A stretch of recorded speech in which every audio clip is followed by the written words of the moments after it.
Welcome to the Jung Anthology Podcast, analytical psychology seminars from the C.G. Jung Institute of Chicago. A new model of psychological types with John Beebe, M.D. This episode is part one of the series, A New Model of Psychological Types.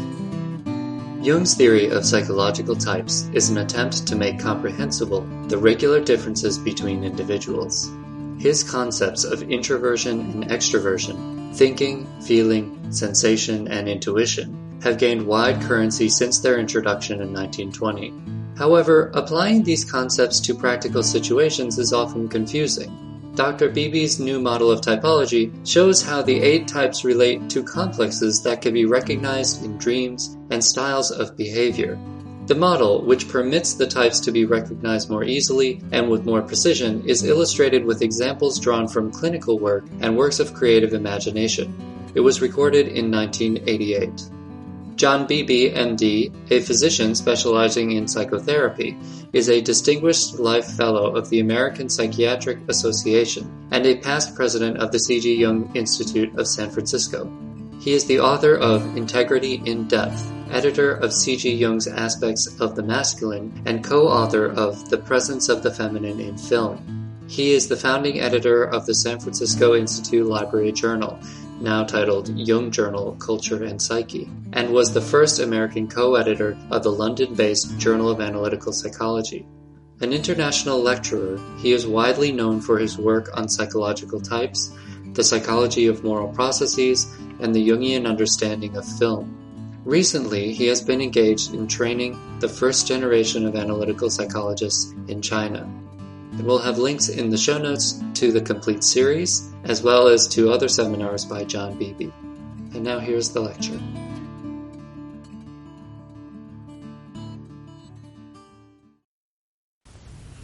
These days, we think we know so much about types because it's become a big business. Last March, a year ago March, in Fortune magazine, there was an article that personality tests are back. And the personality test they meant was the Myers-Briggs type inventory. They said that last year 1.5 million people took the Myers-Briggs type inventory. And that this is now the most widely used personality test in America. And of course, when America gets around to something, it does it in a big way. It either doesn't do it at all or it goes all out. And so nowadays you don't have to tell people that there are thinking types and feeling types and intuitive types and sensation types. It's on the back of cereal boxes. And so I'm not going to exactly reinvent the wheel for you, although along the way I may take it off a few times and show you the spokes more than once so that we can get back to what the basic elements and units are. But what I want today is to get us beyond glibness and a kind of quick superficiality with the types and get us to rethink the whole thing before we lose it to the collective, and that we lose it to a very superficial, ego-based, will-oriented, and adaptation-centered point of view, and recover what I hope is the true Jungian spirit of type, which is that it is at the core of the problem of individuation. And this, of course, is the way Jung himself reached the type theory. I would even say reached for the type theory in the midst of the darkest and most perplexing time in his life. It isn't that he hadn't had hints when he was still the very ambitious young clergyman's son, turned physician, had married the wealthy Emma, had connected himself to prestigious doctors like Bleuler and Janet and eventually Freud, and was garnering an international reputation for himself as a lecturer, a physician, and a white-coated researcher, and was looking for ways to extend his influence and his reputation very much as a young psychiatrist at Michael Reese Hospital might do today with some kind of psychoimmunological research. In those days, Jung's claim to fame was the work he was doing with the word association test. And you know that in those days, association psychology was the psychology of the day. And introspectionism was at its heyday. This was the last gasp of a certain kind of early 20th century, late 19th century attempt to make phenomenological research a kind of basis for psychology before the game was entirely lost to behaviorism. And the thought was that by asking people to report on the thoughts passing through their mind, it would be possible to map out the associations of the human mind. So people were asked to focus on various feeling states and various idea states, and particularly word association was thought to be important. Perhaps one could map the linkages between words by getting the spontaneous associations to a list of stimulus words. The only problem was that occasionally people stalled or lapsed or couldn't think of a word or got lost or stayed with the last word and kept thinking about it and had various kinds of interfering responses. And the first researchers simply threw those out. They were some kind of static that was interfering with the test. But Jung, right at the beginning, decided to focus on the aberrant responses, focus on the static, on the places that didn't fit, and developed the idea that the interfering forces were feeling-toned complexes. And that by checking the different words on which there were stalled responses or perseverated responses or extremely peculiar responses to the 100 words in the word association test of Wundt, that he could map out the likely complexes that were affecting a given individual. So this was the beginning of complex psychology, and indeed for a long time Jung called his work complex psychology, and it attracted, as you know, the interest of Freud, because this gave some kind of empirical proof for the theory of repression. And under the influence of complex theory, Freud went so far as to speak of the Oedipus problem as the Oedipus complex. And although later, after Jung and Freud split, Freud banned the term complex as not intrinsic to psychoanalysis, it still lives a kind of shadow life even among psychoanalysts. And of course, for us Jungians, it's the cornerstone, or it's the centerpiece of the theory. But it was still a way of working that enabled Jung to be somehow outside the process. And he was looking at people very much as a scientific observer on the model of 19th century science. And he was some kind of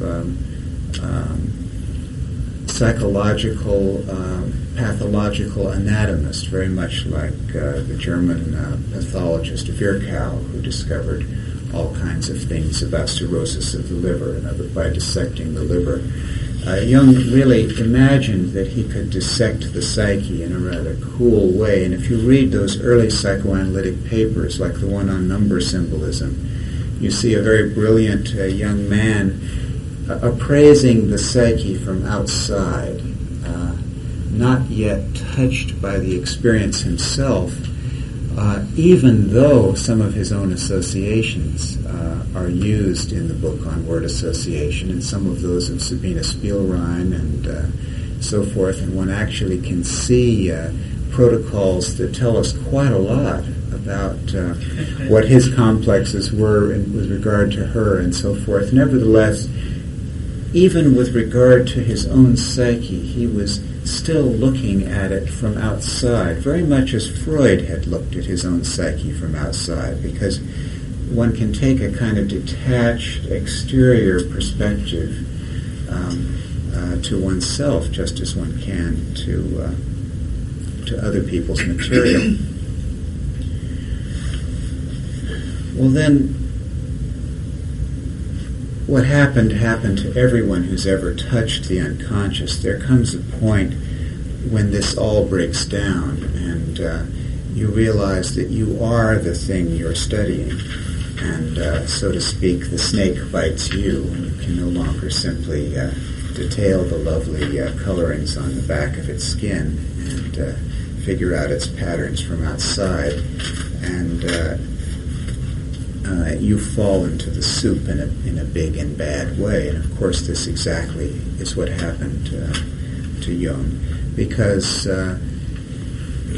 he and Freud sort of together discovered transference and countertransference and the enormous confusion and complexity that comes up when two psychological individuals of extremely different temperaments try to interact with each other in depth. And they got into, as you know, a magically charged and extremely hostile and difficult relationship in which both men, despite their greatness and despite their psychological acumen and despite their practices and their work with patients and so forth, behaved, I think, extremely badly. And that story is all well told in the Freud-Jung correspondence.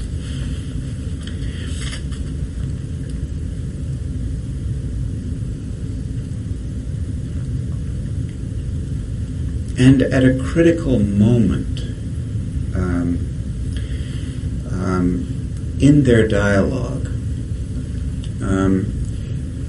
Freud corrected a slip of the pen of Jung's, and Jung flew off the handle in an extraordinary letter written December 18th of 1912, in which he basically tells Freud, I'm going to tell you exactly what I think of you. I'm not going to write simply another professional letter. I'm going to write a personal letter to help you.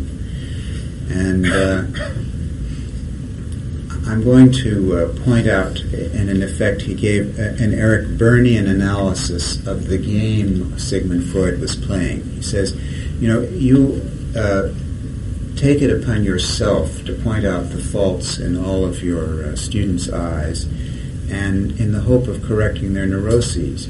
But as long as you are so busy doing this, it has a counterproductive effect, because all of us immediately realize that we couldn't possibly have any neurosis, because you are the most neurotic person of all of us if you have to do this all the time. And so from now on, I'm going to help you by pointing this out to you whenever you do this. Well, that worked. Freud wrote back, "Spare me your personal communications." And Jung wrote back, "Well, I never thrust my friendship on anyone, the rest is silence." And within a year, he was out of the psychoanalytic movement. Now, a year to the day after sending that letter, Jung had a famous dream, which you can read in Memories, Dreams, Reflections. I love to go back over this material. I think that's an extraordinary book, and one can't read it too many times. I just found myself looking at it again and just seeing how much that book fills your fantasy and how it becomes part of you. So I'm never sure when I tell this how much I elaborate it or change it in some way. But Jung had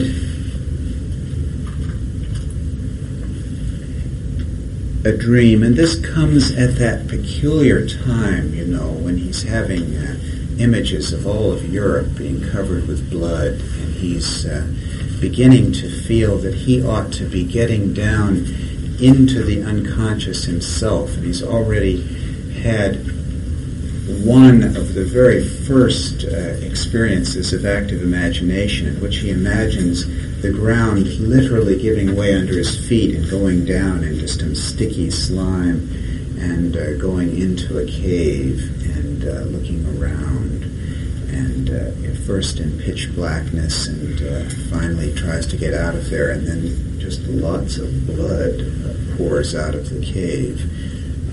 And in that cave there has been a blonde man lying dead with a wound on his head, some kind of dead hero figure. But instead of rebirth, as he had expected, what pours out of the cave is blood.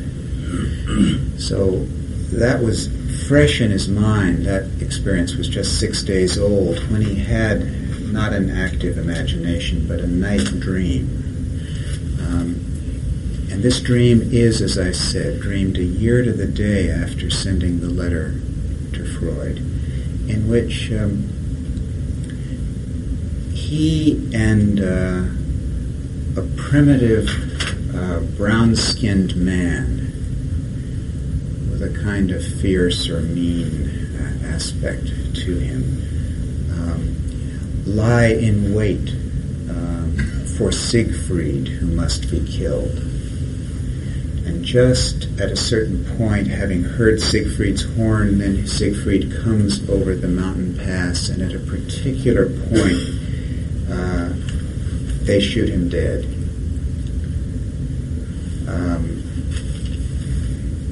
Then for Jung, there's a tremendous feeling of disgust and remorse at having killed so beautiful a man. Then a rainstorm comes, and Jung is very afraid he's going to be caught, but the rain is going to wipe away all traces of the dead, and that's going to save Jung from being caught. But there's going to be, for him, an unbearable feeling of guilt to remain for a long time. Well, this is a dream that our Freudian colleagues, the psychoanalysts, have made a lot of, because they've also looked over our shoulders at this material. And of course, for them, Siegfried is nothing but a simply disguised Siegfried. And given the anniversary, it seems quite clear to them that Freud was absolutely right, that Jung did have a death wish toward him. And this is how Jung handled the guilt at breaking off the all-important relationship to Freud, and the price that Jung paid for the rupture of an object relation was a veiled psychotic episode. That's pretty much the way they play this. For me, as a Jungian analyst with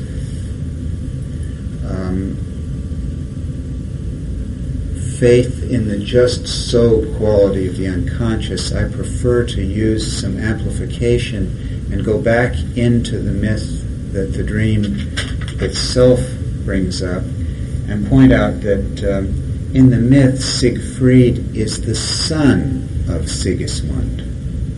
Sigismund was Freud's original name, and then it was shortened to Sigmund. So that what I think Jung was killing was his sonship to Freud, the divine crown prince hero of the psychoanalytic movement. It was that heroic role within Freud's psyche and within the psychoanalytic movement that I think Jung had to kill off. And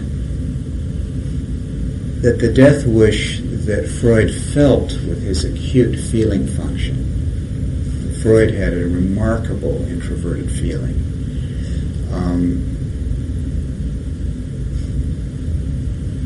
was rather to the identification with this son role, which was too restrictive, too wrong for the person Jung was going to be. And so he simply broke the identification that he had made with the first really compellingly interesting and briefly satisfactory father that he'd ever had, because his own father was an extreme disappointment to him. In our modern language of self-psychology from Heinz Kohut, we would say that there was an enormous injury to Jung's idealized parental imago by having Paul Jung for a father. Paul Jung was a man who was not very successful in his own career and didn't have a great deal of integrity. He had lost his faith in Christianity and continued to work as a minister anyway, as if nothing had happened, and then died at an early age. And this was absolutely unbearable for Jung. And of course, in Freud, he found a man who was quite opposite. Freud never lost his faith in his own theory, which in fact became a kind of dogma for him. It became a kind of love object, almost an anima object, to which his theory, in a sense, was his anima, so that he actually had his colleagues swear loyalty to it, as medieval knights would have to swear fealty to a lady and promise never to betray it in any way, which of course was completely against the spirit of science. But at least Freud was a man who stood by what he believed in, and was a man of sufficient stature to repair a certain amount of that tremendous wound Jung had in his inability to idealize someone. Although, of course, there were times when Freud was extremely disappointed in, Jung was extremely disappointed in Freud. So breaking the identification with Freud left Jung really without a rudder. I don't know if any of you have ever broken an identification with someone, where you've allowed someone to pretty much organize your psychological experience for you in lieu of being yourself, yes, but nevertheless, that identification became your way through life. And then something in you can't stand having that in place. Some deeper part of the self demands that you get that person out of the center of your psyche and get about the business of being yourself. And I think if any of you have ever done that, you know what a profoundly upsetting experience it really is. Because you have not only the guilt at biting the hand that fed you, but you also have lost your dominant personality organization. In other words, you simply don't know who you are. And this was precisely the situation Jung felt himself to be in. And interestingly, it was not far off the situation that Europe was in around 1912 when the great peace that had lasted almost 100 years, at least for the main, although of course, as always in the history of the human race, there's always some war somewhere. Nevertheless, in terms of great world problems, the peace after the defeat of Napoleon had lasted for nearly 100 years, and a kind of civilization had grown up all through the 19th century as a consequence of that broke down massively around 1912 and 1913, so that the world that had been simply vanished after 1914. And so many people call 1912 the beginning of the 20th century. There are all kinds of evidences of that in painting and in music and in politics, that something was beginning to break down. And so the outer world was breaking down for Jung just at the same time his inner world was breaking down. And so he was very much alive to the collective events and having visions of the bloodbath of World War I, and also associating it to the loss of the hero archetype.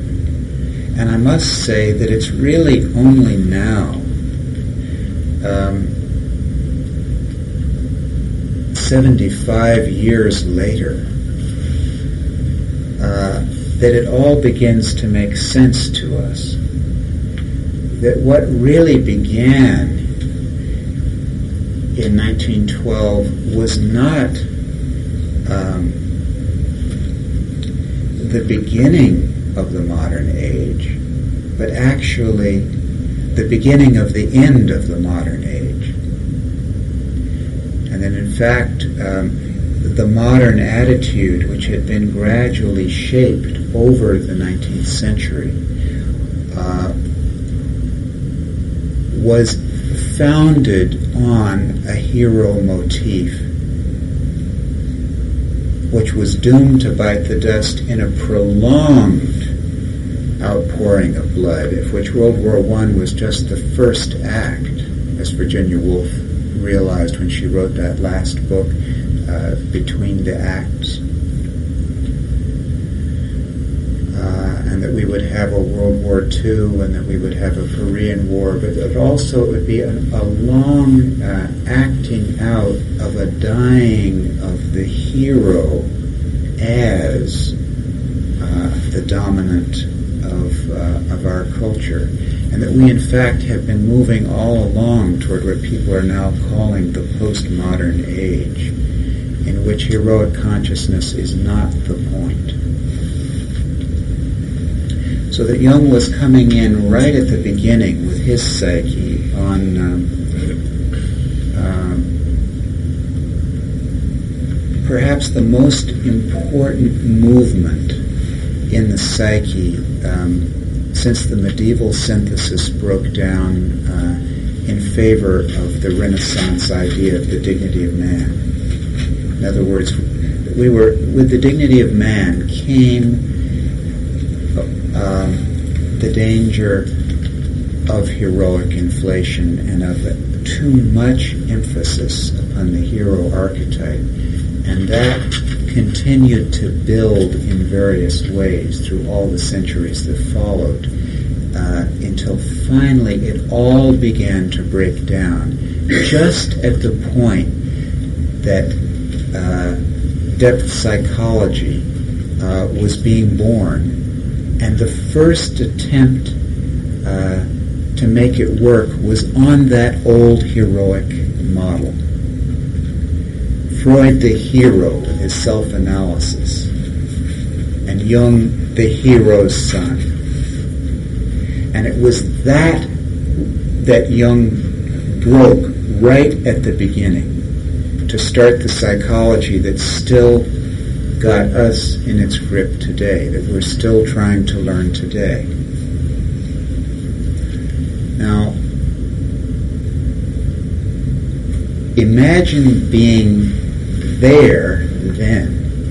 It's so easy to talk about it after 75 years, but imagine being there then in 1912 and 1913 and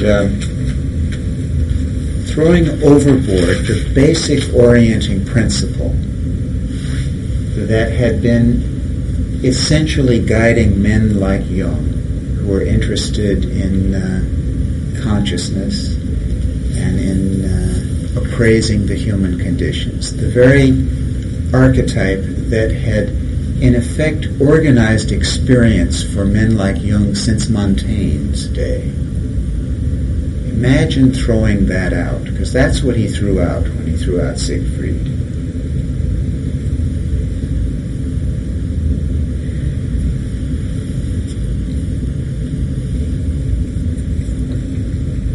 He was absolutely lost. He just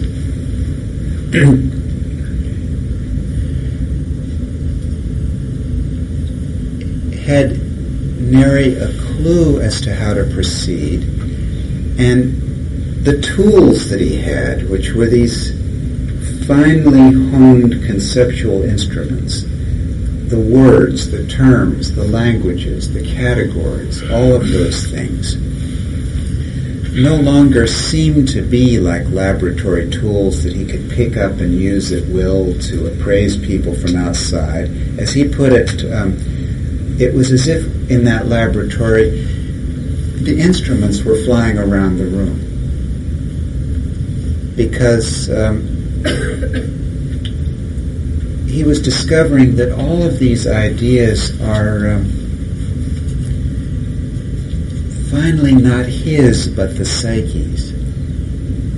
That the psyche can give them to us or yank them back at will. So here's a man in a very confused and disoriented inner space. As Gregory Bateson says, he was a man whose epistemology was confused, and when your epistemology is confused, you become psychotic. And indeed, the family had an invasion of ghosts in which everyone saw them.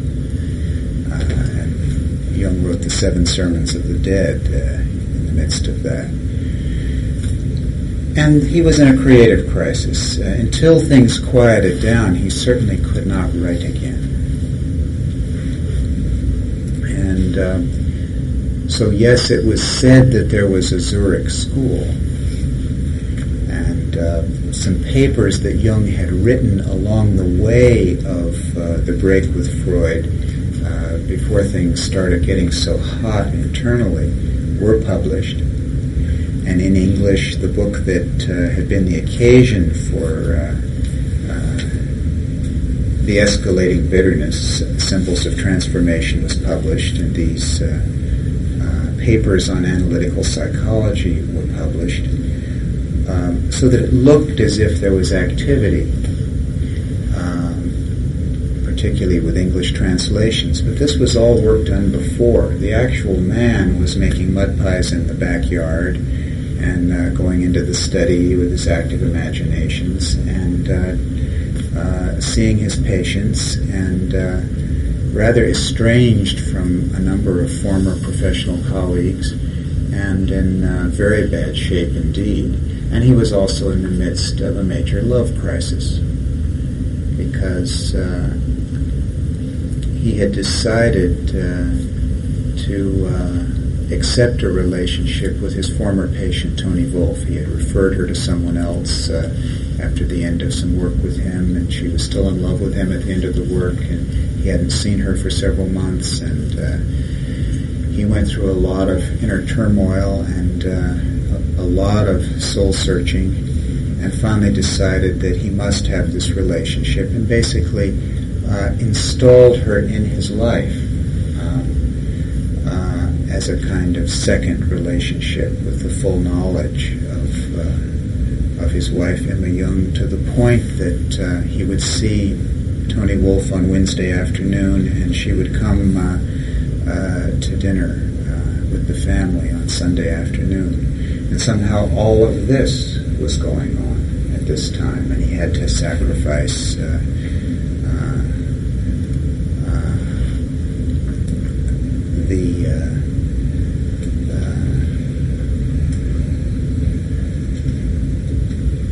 social level he had attained for a much more, some would say, putting it charitably, a much more bohemian arrangement, despite the way in which Emma Jung, with her remarkable qualities, kept this together. So it was a time in many, many ways of personality and social breakdown for Jung. And when he finally had worked on his fantasies enough to come to the psyche from inside and experience it this time as something he had less choice over, but something that insisted on expressing itself through him in just its particular way, with just its particular style, and had really accepted the reality of the psyche as something you don't fool around with or manipulate, but something that must be honored. Something that I suppose every one of you in this room knows now, but was in many ways a new attitude. Really approaching the psyche with a psychological attitude. When he had finally found that attitude toward the psyche which is appropriate to psyche, which Joseph Henderson is now calling the psychological attitude. It doesn't depend upon a kind of borrowed scientism, as if the psyche were something else that could be studied from outside, but in that alchemical way, washing the material in its own water. When Jung had learned to do this by building his psychology from his fantasies and had begun to come up for air, the first book that he wrote was the book Psychological Types. And he called it, in the English translation, Psychological Types, or the psychology of individuation. It was to this model that we're going to talk about all through this weekend that Jung turned to orient himself this time on a more authentic basis and to establish his new ego position, his new conscious position. And if you get nothing else out of this entire seminar, but the idea that psychological types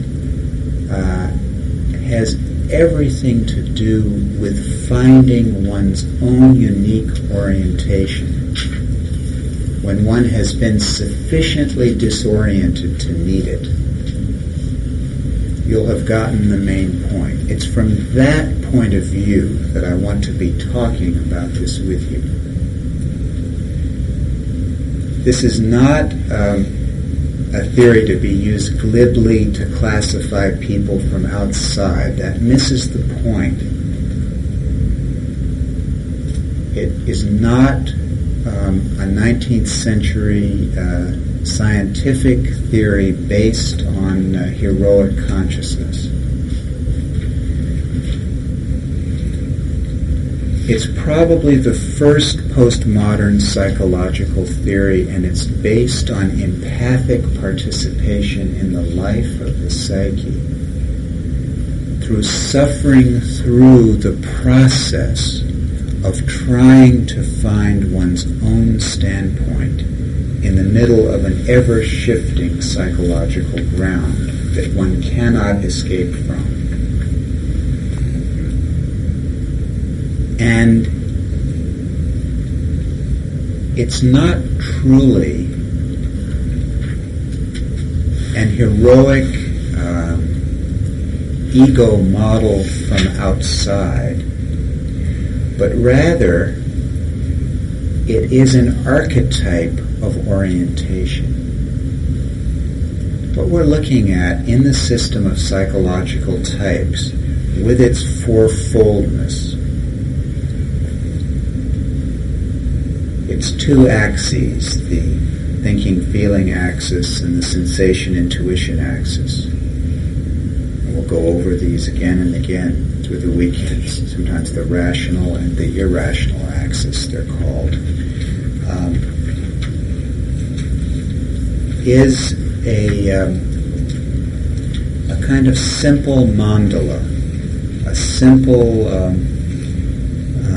archetypal model organizing the possibilities of consciousness.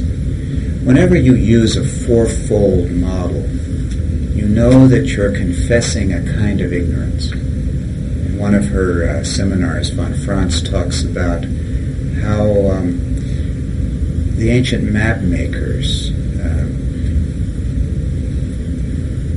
before they knew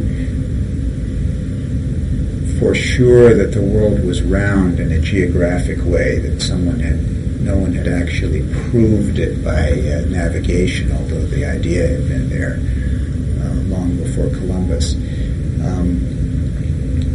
could only map out the world as far as they knew it to be. And when they reached the edges of the waters and didn't know what was beyond, they would put 4 angels blowing trumpets, representing the unknown thing, or perhaps they'd have an image of the 4 winds or something. Whenever you get to the edge of what you know, the 4 comes up to kind of take care of what you don't know. So Jung, dealing with this unknown thing, what is my psyche, what is my psychology, came up with this fourfold model. And immediately there's the confession that he doesn't really know what he's talking about, but he has to have some way of talking about it, so he uses this mandala, this fourfold differentiating model.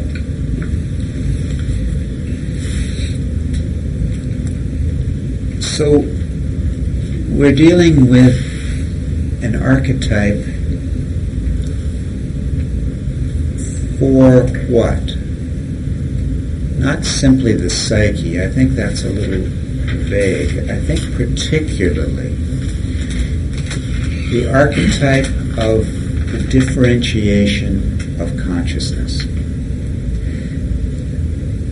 The point is that if consciousness is going to differentiate, if we're going to get beyond simple identification, and so few of us do really, if we're not simply going to be, as Jung said, most people go to their graves, infants. Or as Joseph Henderson said, most people live their complexes as if they were reality. If one is not simply going to be one's mother's daughter or one's father's son or somebody's child, if we're going to break these, or someone's husband or someone's wife or someone's lover or whatever, if we're going to break these identifications and we're going to be ourselves, and we are going to be that trembling special thing which is consciousness, if we take that journey at all, Jung is saying, by publishing this book at this time,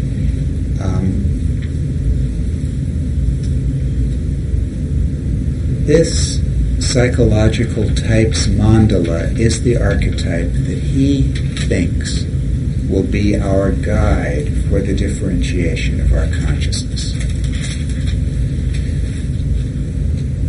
Now, what does consciousness mean in the Jungian sense? It isn't simply non-comatose, although that does help. Late in his life, Jung was asked in Zurich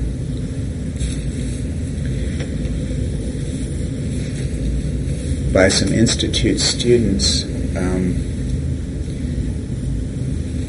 does consciousness help in the process of individuation?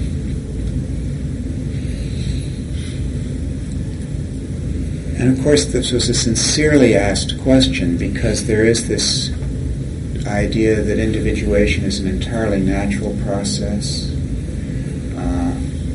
On the other hand, there's the question of, can analysis enhance individuation, and what are the role of the analyst's interpretations and reading and education and people being made aware of things and so forth. So Jung was asked, does consciousness help in the process of individuation? And Jung's answer was, consciousness is the human being's individuation. He said, if a plant has it in its rhizome to produce a certain flower, and the plant flowers, you can speak of the flower as the individuation of the plant. And he said, consciousness is the human being's flower. And with the book Psychological Types, he's telling us that if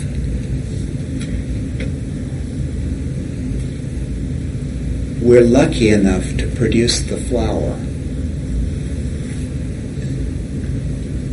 if, as Dylan Thomas says, the force that through the green fuse drives happens to drive us to produce the flower,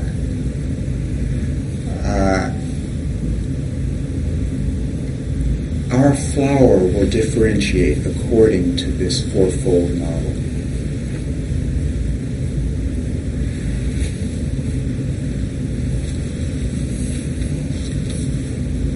So, someone like me, or any of you listening, hearing it, can really only talk about this model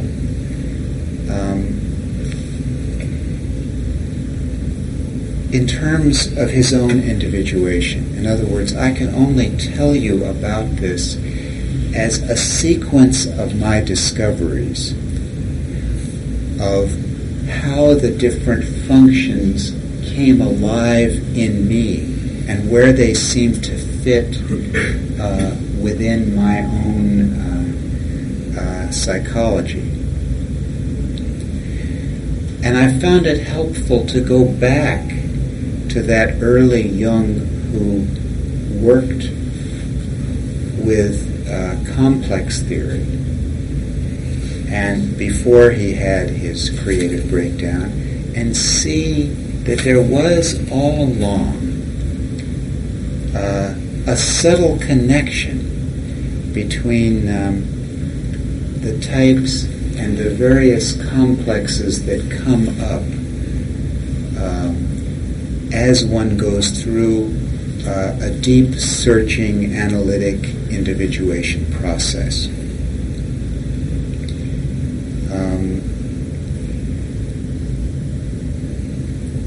Jung noticed right at the beginning, in that first grasp, that there was a there in the unconscious, that some important process was interfering with the association test, certain peculiarities of response. And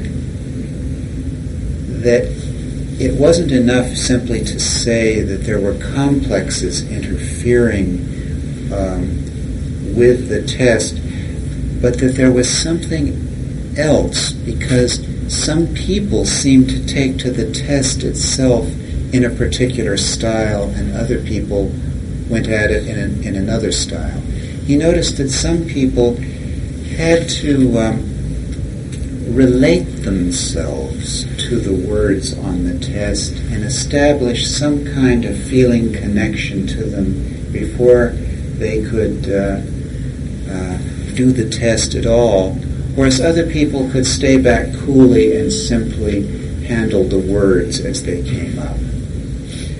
And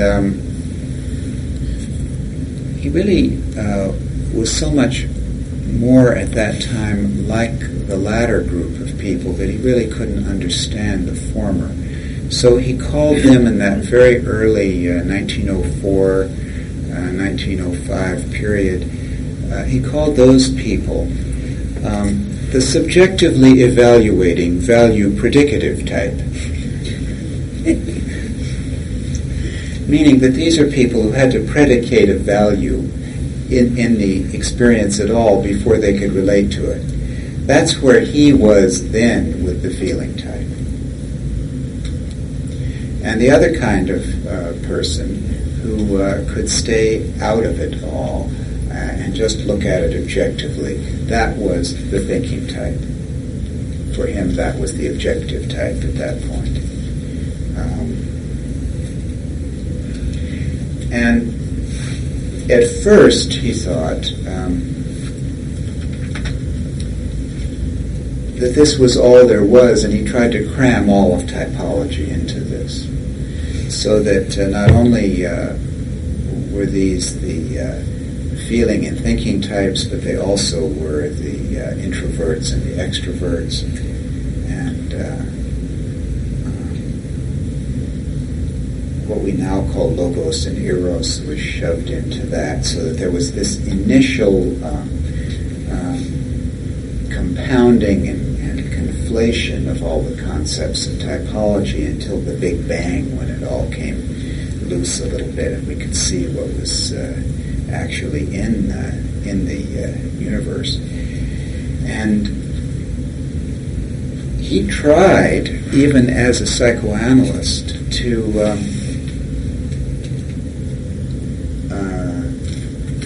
talk about the fact that analysts really ought to take into account the fact that not everyone can be analyzed in the same way, because there are regular temperamental differences. And by then he knew about William James' tender-minded versus tough-minded, and he liked William James, and he met William James when he and Freud visited Clark University, and in 1909, and so he said, we really ought to realize that there are two groups of people, the introverts and the extroverts. And he was going to present this at the Munich Psychoanalytic Congress, and he was talking about the planning for this and talking about types, and Freud fainted. Jung had to carry Freud to a couch. So right at the beginning, you see, talking about types touches complexes. It's a powerhouse of a subject. And I myself have had my violent resistances to the way Jung laid it out at the beginning. Because unfortunately the first thing everyone got hold of was this distinction between introvert and extrovert, as if these were things in themselves, and that there really are two classes of people, the introverts and the extroverts. And this kind of Jung from before the individuation journey has somehow clung on like a cloud to confuse things for us. As I talk to you about introvert and extrovert, for the most part, I'm going to confine myself to using these as adjectives, introverted and extroverted. Adjectives to modify the four functions: thinking, feeling, sensation, and intuition, which I think are far more central and far more important. Moreover, I'm not going to try so quickly to say of people that someone is an introvert or someone is an extrovert, because I found right at the beginning of my own journey, and well along into it that I was practically a Jungian analyst myself, and I still couldn't decide if I was an introvert or an extrovert, because it was so clear that under certain circumstances I was introverted, and other circumstances I was extroverted. And that indeed half my friends were absolutely convinced that I was introverted. In fact, I had some friends in psychiatric residency who were reading Jung and felt that I was the only person they knew who was introverted. Whereas I had an equal number of others, including myself, who was largely convinced that my nature was extroverted. The reason for this was that people who were responding to my thinking and to the way that I go into my own mind to make up my own words and my own names for things, and go inside into an interior place to kind of check that these words really fit a kind of subjective experience that I have, are experiencing the introversion of my thinking. But that those who have had the experience of having me practically read their mind as I'm talking and say something that they were just thinking, or use an example that had just passed through their mind, and have experienced me rather merging with their experience in an almost uncanny way, are just as convinced of my extroversion, because they're feeling the extroversion of my intuitive function, which does not go inside, but very much goes outside to merge. Now, one of Jung's early associates was Beatrice Hinkle, who translated Symbols of Transformation when it was still called The Psychology of the Unconscious back in 1916. And before the book on psychological types had been published, she herself published her own book called The Recreating of the Individual. And I have a dear friend named Nancy Hale, a writer and fiction and novels, who's had an analysis with Beatrice Hinkle in the 1940s and has been someone that I've talked to about my involvement in Jungian things, who learned Beatrice Hinkle's system of classification, in which Beatrice Hinkle talked about emotional introverts and subjective extroverts. And Nancy Hale helped solve my problem for me by explaining to me that I was a subjective extrovert with lots of introspection. So you can see that there are many ways to this. I think we have to completely rethink introversion and extraversion before we go a step further, because if we don't, you'll all, I think, rather quickly get lost. Certainly shy and gregarious don't make it, because I've met some extremely ebullient people who seem to have a superior introverted function, and I've met some very quiet people who have a superior extroverted function. When we have to talk at all about whether one is predominantly one or the other, let's remember that we're only talking about the function that comes first. I would call it function number one, the so-called superior function. The function that we feel superior about, among other things, if we're lucky enough to have found it. Remember that most people are not very well differentiated. And for many people, the psychological nature is as yet unborn. But if one is in the process of being born, and one is far enough along to have broken the first identification and undone the pact with the devil that we all sign when we're children. You know, the reason that for the Faust mythology is so popular, as a colleague of mine says, is that we've all sold out. We are all born into a family with a typological bias, and we're all born to a culture that has a psychological bias. And we learn very early that if we don't play ball typologically and play the type game that goes in our family and in our particular culture, we're not going to have the Faustian goodies of beauty, money, and power.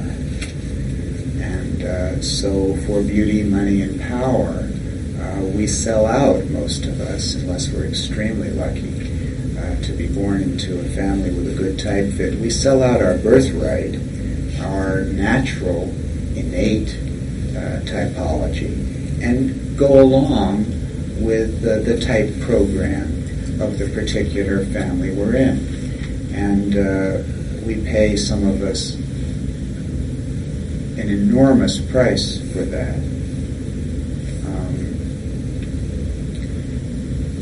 In a patriarchal culture,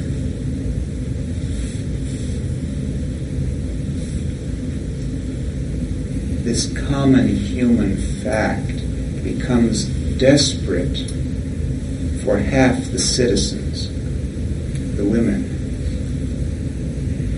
because one is not merely conforming to type expectations, but also to gender expectations. So that the woman's own ego, the woman's own superior function, is quite unwelcome, and the woman's own natural unfolding mandala is going to be unwelcome because it's going to be feminine. And there's going to be an enormous payoff for the woman if she will play ball and adapt through her animus. So that I found often in these lectures that women become irritated and finally very angry, and because there's a frustration, because the animus, which is such a great female impersonator, has often differentiated a fourfold typology out of thin air, so to speak, which is quite capable of taking the type test and of listening to the psychological lecture and of creating an entire pseudo-personality that has next to nothing to do with the woman's own being and natural typology. So it's only if a woman has come so far that she's actually able to chuck all that animus adaptation and that false ego adaptation, that animus ego, and has begun to differentiate her own nature, that she can then begin to use this fourfold model in a truly feminine way to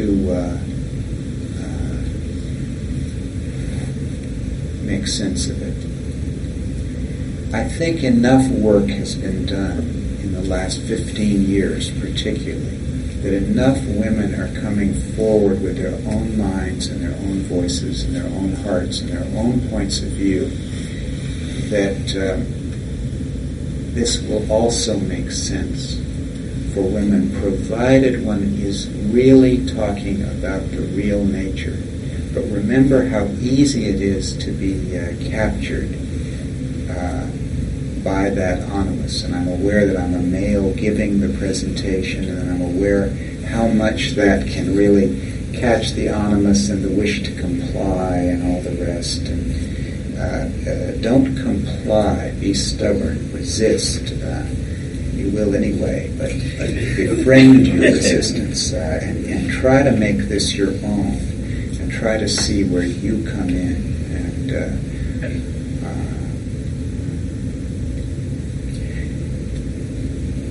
in a country like America, where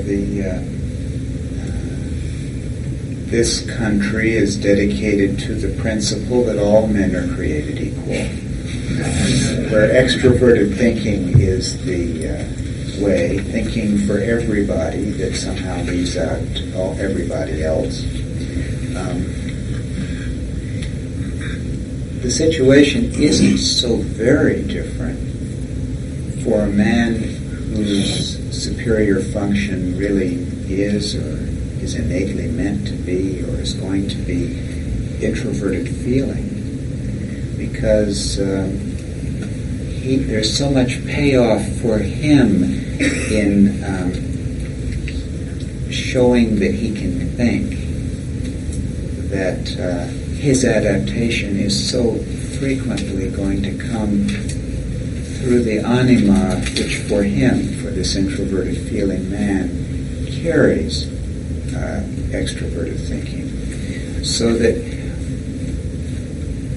with subtle signs of anima strain, and the anima can be a great male impersonator, but occasionally the whine in the voice gives away the strain on the anima, or a certain touchiness or a bit of passive-aggressive irritability, just a touch of strain, shows that this man who thinks so well and knows the names for everything and is so careful with the macho trip of the extroverted thinking is really using his inferior function to mount a personality and not daring to claim the introverted feeling that would make him a sissy in a world in which blue, the thinking color, is for boys, and red, the feeling color, but not even red. Pink is for girls, and not even women, but girls.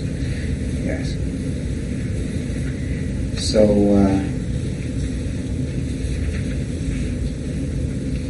not everyone is lucky enough to have a superior function that they use and know about. Not everyone has even square one filled in yet.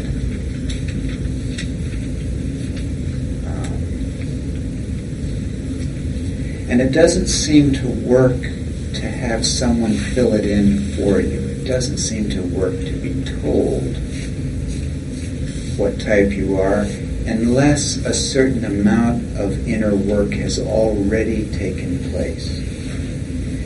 It seems that what we all have to do is, so to speak, drop anchor.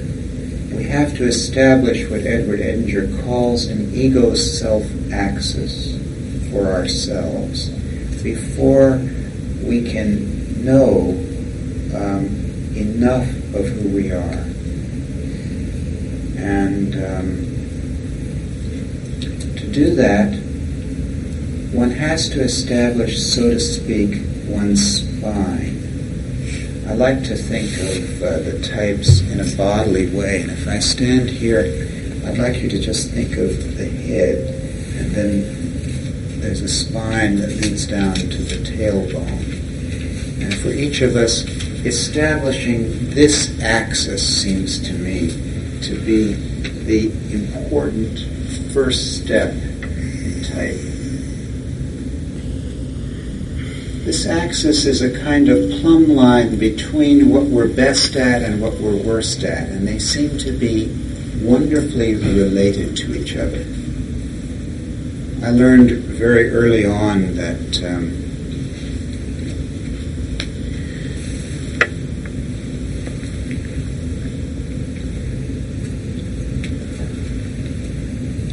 I was very good at reading people's minds.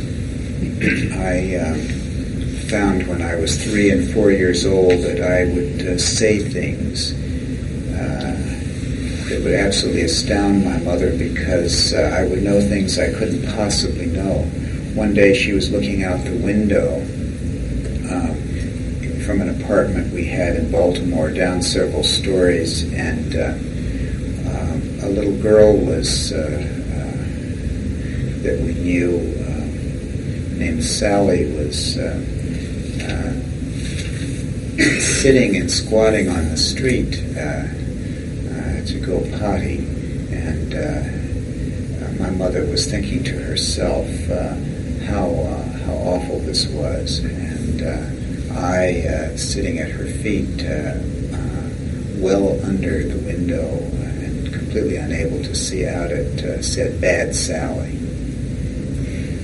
and so forth. And my mother rather liked this in me. She thought this was kind of wonderful. On the other hand, she didn't like it at all that I was constantly losing things. She used to say, you lose things. One could follow where you've been through the city by seeing the trail of the coins and keys and watches that you leave behind you. So I learned rather early on that I had a rather remarkable intuitive gift, and that I was equally horrendous in the area of sensation. And it seemed always to be very clear to me that there was some natural relation, that these were sort of ends of a continuum. I know some people like to separate these things up, but it's never seemed to me that I could ever separate these things about myself. So this is one of Jung's psychological ideas that's never given me any trouble whatsoever. It seemed almost self-evident to me that what I'm best at and what I'm worst at. So my spine is an intuitive head with a sensation tail. And I've come to realize over years that it's an extroverted intuitive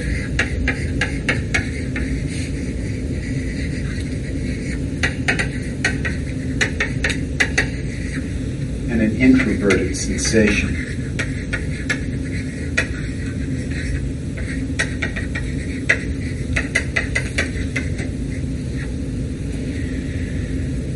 And I must say that for the longest time,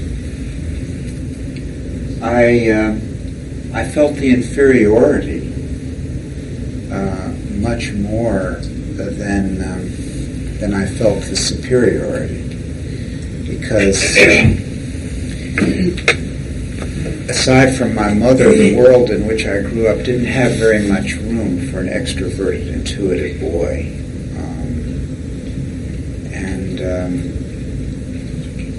With a thinking type father, it seemed very important that I learn to think. And my father being an extroverted thinking type, I learned very much according to extroverted thinking standards. My father was a man who had his IQ published in the Wichita, Kansas newspaper when he was a boy, and it was, I think, the second highest IQ in the city, and so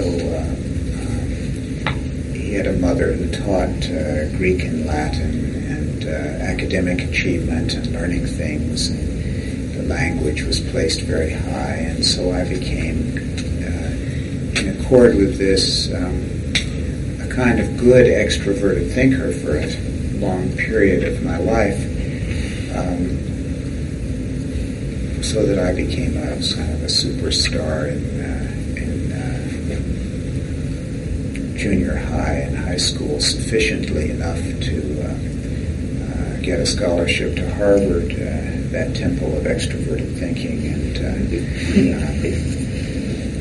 with the high suicide rate because of the damaged introverted feeling, and learned very much to say what one ought to say.